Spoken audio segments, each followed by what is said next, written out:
Assalamualaikum warahmatullahi wabarakatuh.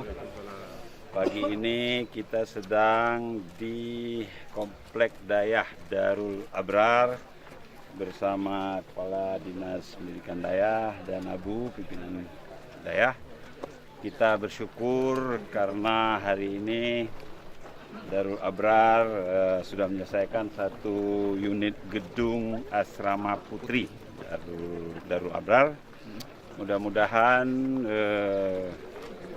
per 1 Januari atau 2 Januari sudah bisa digunakan ketika para santri-santriwati sudah menuntaskan masa liburan.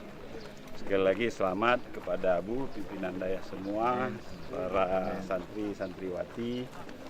Mudah-mudahan dengan sarana prasarana yang terus kita tambah.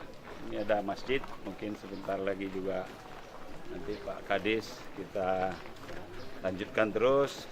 Selamat juga ada unit dari Presiden, mungkin sebulan lagi sudah selesai juga Bu ya. Dan saya senang pesantrennya luas, lahan sekitar 15 hektar.